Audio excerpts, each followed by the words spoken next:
Kaway-kaway sa Team Rosa. Sasagot na naman po tayo ng mga katanungan galing sa ating followers. Galing kay Fahad Bansil Matabalaw. Shout out from Cotabato City. Ang tanong niya, pwede na ba daw i-renew ang SP niya to non-professional kahit di pa umabot ng 1 buwan? Okay.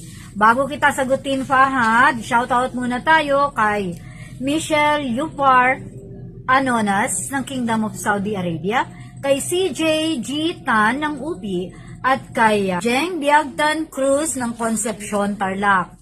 Fahad, unang-una, hindi nire-renew ang student permit to non-prof. Ito ay kino-convert from student permit to non-professional license. Pangalawa, kailangan po umabot muna o magkaedad ang ating student permit ng 1 buwan or roughly 31 days bago natin siya pwedeng i-apply for non-professional license. So napag-uusapan na rin natin ang pag-a-apply ng bagong lisensya. Ang pwede po nating applyan na code para sa bagong kukuha ng driver's license ay a maximum of up to 4 BL codes. Ito po yung code A, code A1, code B, and B1.